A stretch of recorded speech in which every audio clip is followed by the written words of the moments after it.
एक बात की बात है बहुविधि कहूं बनाए। अब वो एक बात क्या है कि बस जीव समझ जाए कि ये संसार उसका वास्तविक घर नहीं है, जहां से वो आया है वो अपने घर को पहचान ले और वहीं चल पड़े, वहां पहुंच जाए। बस इसी एक बात को समझाने के लिए साहिब इस संसार में आए हैं और जीव को समझाने के लिए इस एक बात को अनेक प्रकार से समझाते हैं। कैसे भी जीव समझ तो जाए, अपने वास्तविक घर को पहचान तो ले, इस संसार में भटके नहीं, परमात्मा को पाने के सारे प्रयास करे और परमात्मा दर पर लौट जाए। परमात्मा के घर वापस जहां से हम आए हैं वहीं हम चले जाएं, इस जन्म मरण के बंधन से हमें मुक्ति मिल जाए।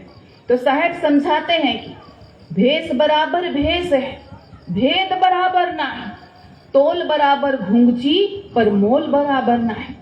भेष के बराबर भेष हो सकता है, भेष के बराबर भेष हो सकता है। भाई एक कपड़े के दुकान में चले जाओ, वहां एक जैसा कपड़ा कटवा लो बहुत सारे लोग और पहन लो एक जैसा कपड़ा, एक जैसी माला खरीद लो, पहन लो सब लोग एक जैसी माला। तो भेष के बराबर भेष हो सकता है। भेष के अकॉर्डिंग हम देखें, भेष के द्वारा हम देखें, समझने का प्रयास करें तो भेष के बराबर भेष हो सकता है, परंतु भेष कभी भी भेद के बराबर नहीं हो सकता है। कैसे? बिल्कुल वैसे ही जैसे तोल बराबर घुंघची मोल बराबर ना है। जैसे हम सुनार की दुकान में चले जाएं, तो सुनार की दुकान में अगर हम जाते हैं तो सोना अगर हम खरीदते हैं तो वो क्या करता है, तराजू के एक पलड़े पर एक सोना को मापने वाला जो मापक द्रव्य होता है, पदार्थ होता है, जिसे घुंघची कहते हैं, उस घुंघची को तराजू के एक पलड़े पर रखते हैं। तो जितना वजन हमें सोना चाहिए उतने वजन की घुंघची एक तराजू के एक पलड़े पर रखी जाती है और दूसरे तरफ तराजू के दूसरे पलड़े पर सोना रखा जाता है।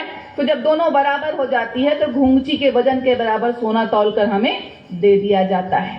तो हम ये कहें कि जितना वजन घुंघची का है उतना ही वजन सोने का है, तब तो बात बिल्कुल ठीक है कि हाँ, घुंघची का जो भार है, घुंघची का जो वजन है वही सोने का वजन है। पर अगर हम ये कहें कि जो सोने का मूल्य है वही घुंघची का भी मूल्य है तो हम हंसने लगेंगे सभी। अगर हम ये कहें कि जो घुंघची का मूल्य है सोने का भी उतना ही मूल्य है तो लोग हंसेंगे और कहेंगे कि अरे भाई, भले भार में वजन में घुंघची सोने के बराबर हो सकती है, पर वो तो एक छोटा सा पत्थर का टुकड़ा है, उसका मूल्य सोने के बराबर कैसे हो सकता है।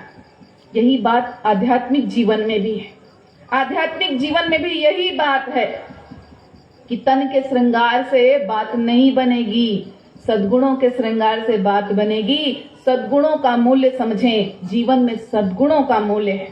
भेष धारण करने से बात नहीं बनेगी। जब तक जीवन में सद्गुण नहीं आएंगे जीवन नहीं निखरेगा, नहीं सुधरेगा, नहीं संवरेगा और तब तक परमात्मा साहेब भी नहीं रीझेंगे और यह जीवन भी सफल नहीं होगा।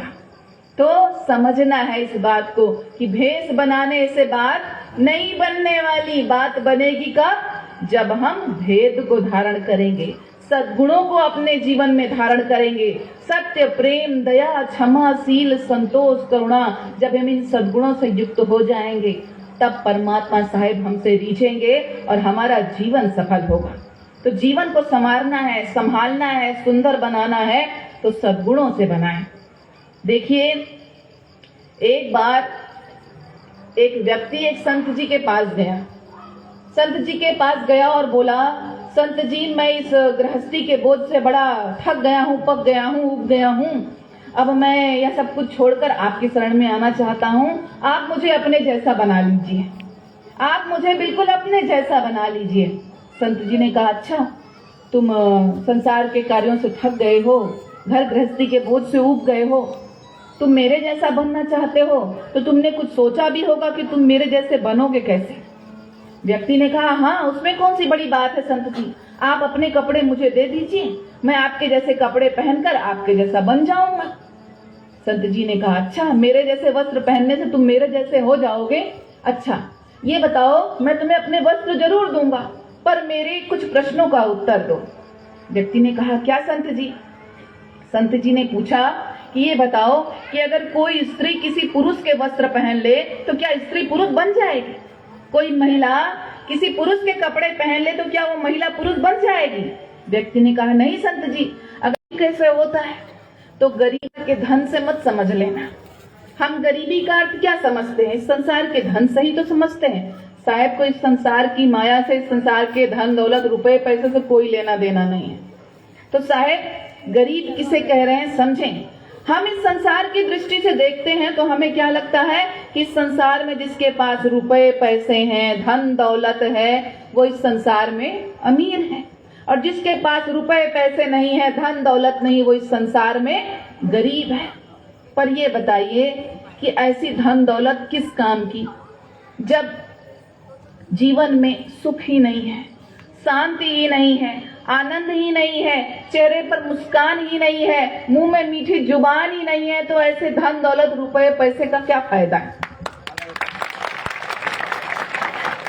ये तो बिल्कुल वही कहावत हो गई कि बाहर वैभव दूना और भीतर अंतर सब सोना। अंदर में तो कुछ है ही नहीं, आंतरिक धन तो नदारद है, सब कुछ खाली है, रीता है। आंतरिक गुण सद्गुण रूपी धन तो जीवन में है ही नहीं, तो बाहरी धन का क्या लाभ। तो इसीलिए सभी संतों ने सद्गुण रूपी धन को ही श्रेष्ठ बताया है और इसे अपने जीवन में लाने की बात कही है।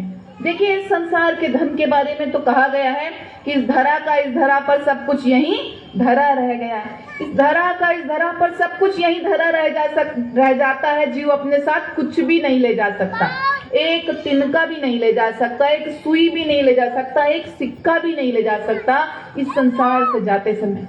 परंतु फिर भी आज देखिए, इस संसार में सभी इस माया के पीछे पागल है। कोई इस धरा से कुछ नहीं ले जा सकता। सिकंदर का नाम सुना है, सबने सुना है, विश्व विजेता था सिकंदर। पर क्या हुआ, सिकंदर गया जब इस दुनिया से, दोनों हाथ खाली थे, पड़ी रह गई दौलत सारी, दोनों हाथ खाली थे। सिकंदर गया जब इस दुनिया से, सारे हाली बेहाली थे, पर पड़ी रह गई दोनों सारी दौलत, दोनों हाथ खाली थे। सिकंदर विश्व विजेता था, पर जब इस दुनिया से गया, पूरी दुनिया को जीता था उसने, जब वो इस संसार से गया तो उसके दोनों हाथ खाली। उसने अपने दोनों हाथ बाहर निकालने के लिए कहा कि दुनिया देखे कि जब जिसने पूरी दुनिया को जीता, विश्व विजेता सिकंदर, जब वो कुछ नहीं ले जा सका तो इस धरा से कोई इस धरा का ले नहीं जा सकता। परंतु मनुष्य नहीं समझता। सिकंदर के जीवन की ये बड़ी सुंदर घटना है। जब सिकंदर पूरे विश्व पर विजय प्राप्त करने के बाद अपने देश को लौट रहा था तो रास्ते में एक बहुत बड़ा जंगल पड़ा, एक बहुत बड़ा जंगल पड़ा, और उस जंगल के भीतर एक संत जी अपनी कुटिया बनाए हुए थे। तो अपनी कुटिया के बाहर खाट पर लेटे हुए परमात्मा का नाम भज रहे थे, मुस्कुरा रहे थे, हंस रहे थे और परमात्मा का नाम भज रहे थे। सिकंदर सामने से गुजरा। संत जी ने सिकंदर को देखा पर कोई प्रतिक्रिया नहीं की। अब सिकंदर, क्योंकि उसने पूरे विश्व पर विजय प्राप्त किया हुआ था, तो पूरे विश्व विजय की अकड़ थी उसके भीतर, और अकड़ अहंकार। जहां अकड़ है वहां अभिमान है, अहंकार है। अहंकार को ठेस लगी। सिकंदर वहीं खड़ा हो गया संत जी के सामने और उसने कहा, क्या आपने मुझे पहचाना नहीं? मैं कौन हूँ? मैं विश्व विजेता सिकंदर हूँ। मैंने पूरी दुनिया पर जीत प्राप्त की है, मैंने पूरी दुनिया को जीता है। क्या आपको मेरा अभिनंदन नहीं करना चाहिए, मेरा अभिवादन नहीं करना चाहिए, मुझे प्रणाम नहीं करना चाहिए? संत जी ने उसकी बात को अनसुना करते हुए कहा, अच्छा सिकंदर, तुमने पूरे विश्व को जीता, तुमने पूरे विश्व को क्यों जीता? क्यों तुमने पूरे विश्व को जीता? सिकंदर ने कहा, मैंने पूरे विश्व को जीता तो मेरे जीवन में मैं इस संसार के सारे सुख ऐश्वर्य वैभव को प्राप्त कर सकूं, पूरी दुनिया पर राज कर सकूं, इसलिए मैंने पूरे विश्व को जीत लिया। जब संत जी ने पूछा कि तुमने विश्व को क्यों जीता, तो उसने कहा, ताकि मैं पूरी दुनिया पर राज कर सकूं, इस संसार का सारा धन दौलत प्राप्त कर सकूं, इसलिए मैंने पूरी दुनिया को जीत लिया। अच्छा, संत जी ने कहा, पूरी दुनिया को इसलिए जीता कि तुम पूरी दुनिया के सुख शांति धन दौलत ऐश्वर्य वैभव को प्राप्त कर सको। तो फिर क्या होगा, तुम्हारे जीवन में इतना धन दौलत आएगा। तो मैं जब इस पूरी दुनिया पर जीत प्राप्त कर चुका हूँ, सारी दुनिया को जीत चुका हूँ, सारी दुनिया का धन दौलत मेरे पास आ गया है, तो आप सारे संसार के सारे महल दुमहल, सारे नौकर चाकर, सारे ऐश्वर्य अब मेरे पैरों के नीचे हैं। संत जी ने कहा, अच्छा, अगर सारी दुनिया का ऐश्वर्य वैभव तुम्हारे पैरों के तले है तो उससे क्या होगा?